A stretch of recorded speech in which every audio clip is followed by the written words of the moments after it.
I'm like, Junior, what? He said, I done killed them. And my heart dropped. I said, what are you talking about? Where are you? He said that he cut him up with a machete. Damn, you cussing? He done cut his op up with a machete. We ain't never heard nothing like this. God damn. At the Country Inn and Suites in Bedford, New Hampshire are settling down for a quiet evening indoors when the peace is suddenly shattered. As investigators gather the facts, they're unaware of another utterly harrowing secret hidden inside one of the hotel rooms. The following report is based on police records, and most of the footage has never been seen before until now. Please note that while the following CCTV footage is intense, it does not show anyone being physically harmed or injured. Do your homework on does not show anyone being physically harmed or injured. Shortly after 4:30 on August 21st, 2021, two men check into the hotel. The one on the left is 28-year-old Nathan Cashman, and the other is 42-year-old Theodore Lucky. While nothing seems amiss at first glance, one of these men harbors murderous thoughts about to be unleashed. And I mean, from the time I seen this guy, I don't know, I just had a bad feeling about him. Right. Creepy. Minutes after this encounter, a witness in room 312 hears hair-raising cries from the hallway on the third floor. It sounded like a man screaming at the top of his voice, help me, help me, and several times, 3 or 4 times. And then I heard somebody, it sounded like footsteps following him behind him. Somebody and then I heard silence, but I heard like banging, like somebody was hitting the walls on the hallway a couple times. Then it was silent. And this is all things that you heard? I heard, yes. Did you see anything? No, I was not going to open the door. Okay. Hell no. Although most witnesses... Did I see something? You thought I was going to open the door and look for something? No. I'm going to get my ass under the bed. You hear me? Locked up before I put the desk in front of it, all type of shit. I'm going to lay down under the bed. God, please don't let him come in here and do nothing to me, God, please. You tripping. I want to put y'all on to some of the easiest money you'll ever make in your life. Freecash.com is a website that allows you to literally get paid hundreds of dollars just for playing video games on your phone. All you need is an email and a password. Follow the directions on each of the campaigns and you can earn at least $100. My personal favorite game to play was Sunrise Island, and when I clicked on it, they had a $370 bonus. I got $370 just for playing a video game on my phone. On average, it only takes about 17 minutes for most people to start earning money on freecash.com. So if you need some free, easy, extra money, go to freecash.com, click the QR code right here, or go in the description below and start getting that bag. You did? Inside their rooms to avoid the danger, the hotel security camera captured the unfolding violence. A witness staying in room 218 notices two men at the end of the hallway engaged in an altercation. And when I got off the elevator, there was 2 men at the end of the hallway, one of which was beating one man with the hose of a fire extinguisher. And up out of there. I'm sorry. She's sitting there watching like, oh my God. Girl, you better get the fuck up out of here. He finna. And when they heard the elevator ding, they turned and one guy was screaming, get the police. And the other guy started moving toward me that was beating him. So I ran to my room as quick as I could and got in with my key. And then I called the main desk about 8 or 9 times and couldn't get through. And then about 10 minutes later, I had police knocking on my door. Photographs taken of the crime scene show glimpses of this encounter near the second-floor window as guests struggle to avoid the bedlam.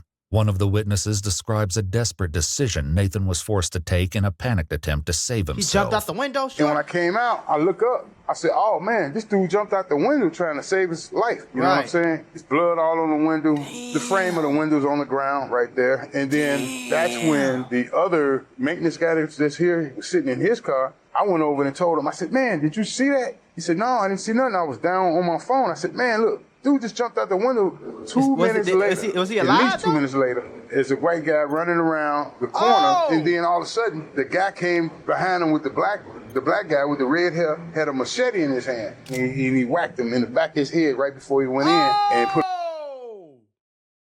So somebody else jumped out? I'm confused. So who jumped out the window, bro? Like a. Did he jump out the window and Shorty just ran down the stairs, followed him outside, and caught up to him?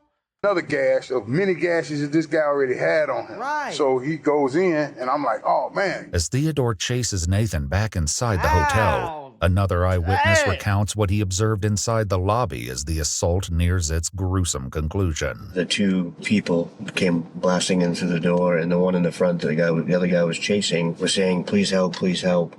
I saw the guy hit him once, and then we just got out of there. That was the last thing we saw. Security camera footage further underscores Nathan's desperate struggle to escape the malicious assault as witnesses look on in horror. Why As is Theodore everybody sitting here calm? Oh my God. Like, boy, if you ain't gonna help, get your ass on. It's either that or I ain't gonna lie. See, okay, the good Samaritan in me would love to up my blick and blast to protect homie, but I don't know what he chasing you for. You could have just tried to kill him. I don't know. So I ain't getting nobody business. I'm finna take me in mines. And get the hell on, man. Theodore continues his relentless attack against Nathan. The front desk clerk inexplicably puts himself in grave danger while he's on the phone with a 911 operator. He crazy for that, boy. While it may seem that this situation is coming to an end, Theodore is just getting started, and another horrifying discovery remains to be uncovered behind the closed doors of this hotel. This horrifying attack in the lobby lasted almost 4 minutes, but it'll take investigators much longer to uncover the reasons behind such a cruel assault. Is he just 12 minutes. Damn. Later, the medical team arrives to check on Nathan. Paramedics note a deep laceration across Nathan's neck, suggesting that his throat had been slit, and declares death. Unsurprisingly, a medical examiner will later note in the autopsy report that Nathan died from multiple chop wounds of the head, neck, and body. As Theodore flees the crime scene, officers are unaware. We gotta pause that for mine. I need to crack it. Oh, did y'all hear that shit? My neck hurt after that, folks. My head, like, god damn. That's a bad way to go out, bro. Rest in peace to bro, man. That they're about to receive a lead from an unlikely location over 250 miles away. No. What's going on? My wife just got a call from her son. Okay. He just killed somebody in New Hampshire. Okay, he just got out of prison, apparently, and it's been back and forth down here. She come home, she's all upset. I'm watching the game, me and my cousin, she blew my high. Right. She tells me, Junior just killed someone. What? Where the hell is Junior at? He's in New Hampshire. I talked to him on the phone. Sure it was him? I'm positive it was him, okay? And he's telling me, Dad, I understand, and I'm talking to him, telling him what not to do. Hey, I understand what's going on. He'll get killed tonight, okay? Because they're looking for him. More officers from the Asbury Park Police Department in New Jersey arrive on the scene, and Theodore's mother, Vivian Brown, relays vital information. I got a phone call from my son. He was hysterical. He was cussing, and my son don't cuss around me. He's like, Mom, you was f***ing right. You was f***ing right. I'm like, Junior, what? He said, I done killed the mother. And my heart dropped. I said, what are you talking about? Where are you? He said that he cut him up with a machete at some hotel or somewhere. And I was like, where are you? Where are you? He said, I'm in New Hampshire. I don't know where I'm at. I said, well, whose car are you driving? I don't know. Mom, I'm lost. I don't know. I'm just going to tell you. I'll just tell you that I love you. I'm saying goodbye to you. I'm going away for the rest of my life. I don't give a damn. He's dead. I'm covered in blood. I don't know. Yeah. As New Jersey officers dispatch this information to the New Hampshire State Police, Vivian shares more about Theodore. He just got out of prison Mother's Day weekend, May the 7th. Damn. For what? What did he go to prison for? That's why he was in prison the last time. Yep. According to online reports, Theodore was convicted of sexually assaulting a 13-year-old minor in 2004. Oh my God. So he just psyched out. He just tweaking, folks. He just on some other but why you do that to bro? And in 2012, he pled guilty to 2 counts of kidnapping and served a portion of his sentence in the Northern New Hampshire Correctional Facility, where he met Nathan. You know anyone by Nate or Nathan? He just got out of prison. Met Nathan. Okay. Evidently, so maybe that was his lover. There you go. Because if he touching little boys, he probably liked the grown boys too. So if they met in prison, 9 times out of 10, if you like men and you a man and you in prison, it's other niggas in there. You get what you catching my drift? I already knew. They were lovers in prison. Shocked by what their son has just admitted to doing, Vivian has reached her emotional limit with Theodore. No, this crazy. I'm not. Honey, as long as he's alive, I will look after him. Okay? I ain't gonna lie. When he took that boy's life, he should have took his right along with it. That's the way I feel about it. You don't go around here killing nobody. I don't care what they do to you. Yeah. You don't take nobody's life. He crazy. You don't do that. Everything he I did just was don't want bogus. him to die of being stupid.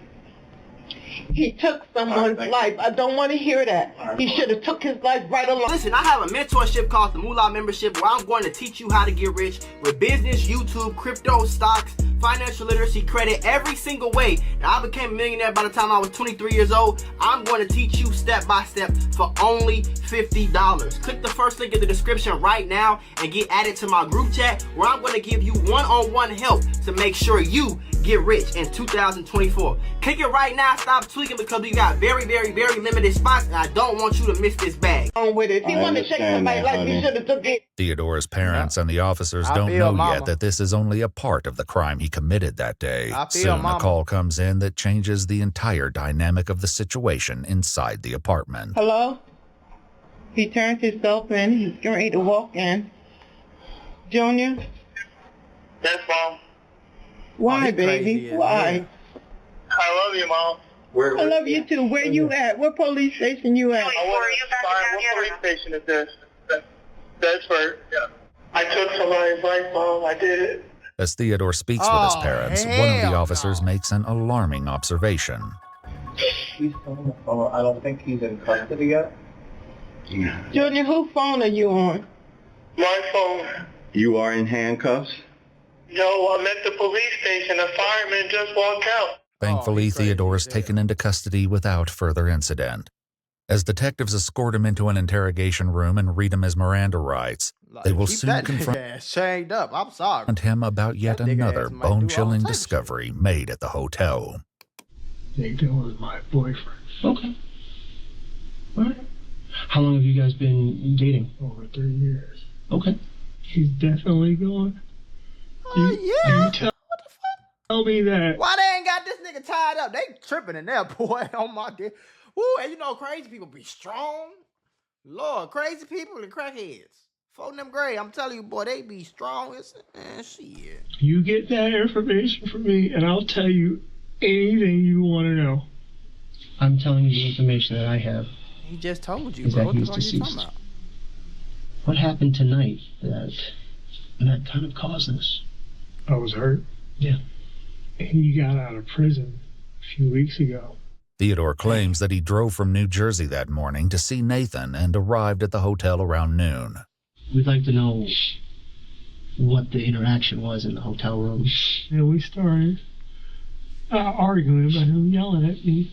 While Theodore shares about the incident, officials also know there's more to his story as they explore the timeline of events. I guess you said, did stuff happen in the hallway, or was it down into the lobby? Or could you help us understand where things kind of happened?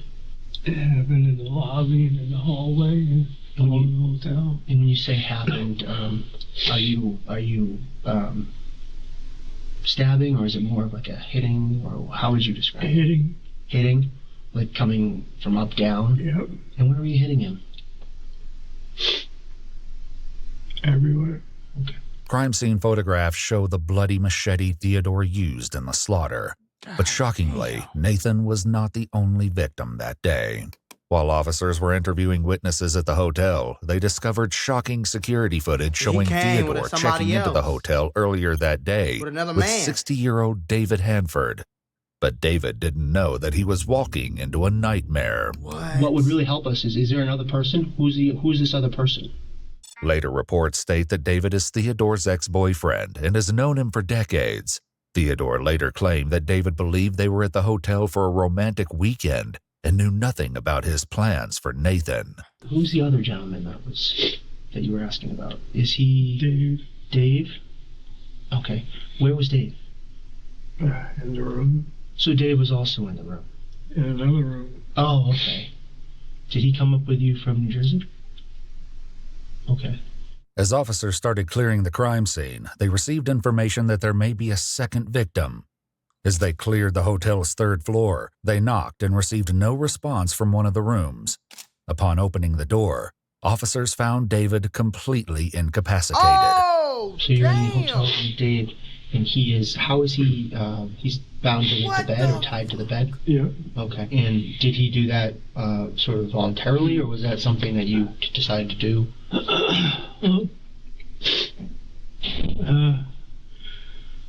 David, well, more so him, he likes the whole SM and bondage type thing.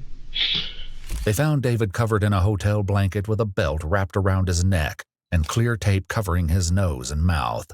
It appeared he'd been dead for some time. While it's still unknown what prompted Theodore to commit this horrifying act, the eventual answer is something none of the detectives anticipated. I told Dave that I was hoping for the best. He not even crying, bro. This nigga crazy, bro. I told Dave I didn't want to hurt him. I wish that I could leave you in the room, like tied to the bed. But because I told you everything, you like can't tell everything. But I said, what? Well, things go south. I knew what I was going to do. You didn't want him to get out? No. You mentioned you didn't want him to say what you had said about... Yeah. Yeah, I know the video cut. I had a little technical difficulty and my dog came to say hi in the meantime. We finna finish this vid though for the grave. Yep. Theodore claims that he kept David inside the room and eventually suffocated him to death because David knew about his plans. What? He feared that David might have escaped and warned Nathan about the impending attack. But to understand what motivated Theodore to attack Nathan, detectives must explore their relationship. 2 weeks prior to the events at the hotel, Theodore and his friends drove up to visit Nathan and noticed something odd about him. But then I came outside and I was talking to him and I noticed that there was a hickey on his neck. A week later, when Nathan calls off their relationship, things spiral out of control. So you still crazy though. He was breaking up. I said, why? That's when he told me he had slept with some girl. Less than 2 weeks ago, you were telling me that you want to be with me, you want to marry me, and now you're moving in with your ex-girlfriend. Moving in with his ex-girl. He probably was never, I mean, don't get me wrong. If he got freaky with a man, he was, you know what I'm saying? But he might have just been in, you know how some people just be in jail a long ass time and some people just weak and they just fold and then they come home trying to be with a girl. I be hearing about that shit. I guess, I don't know, for I ain't never been to jail. I've been to jail 1 day, 2 days, years. I don't know, but I know prison do fuck a lot of people heads up though, and folk down. Of course, I wanted to see him. Was that the plan today, just to meet up and to talk, or was... Yeah. Are they supposed to meet up and talk? Laid in the bed together. Why the hell they... He told me that it felt weird, because in his head, he'd say he felt like he was cheating on his ex-girlfriend. Minutes after this statement, the attack begins. I wanted to hurt him. I wanted him to feel the pain that I felt.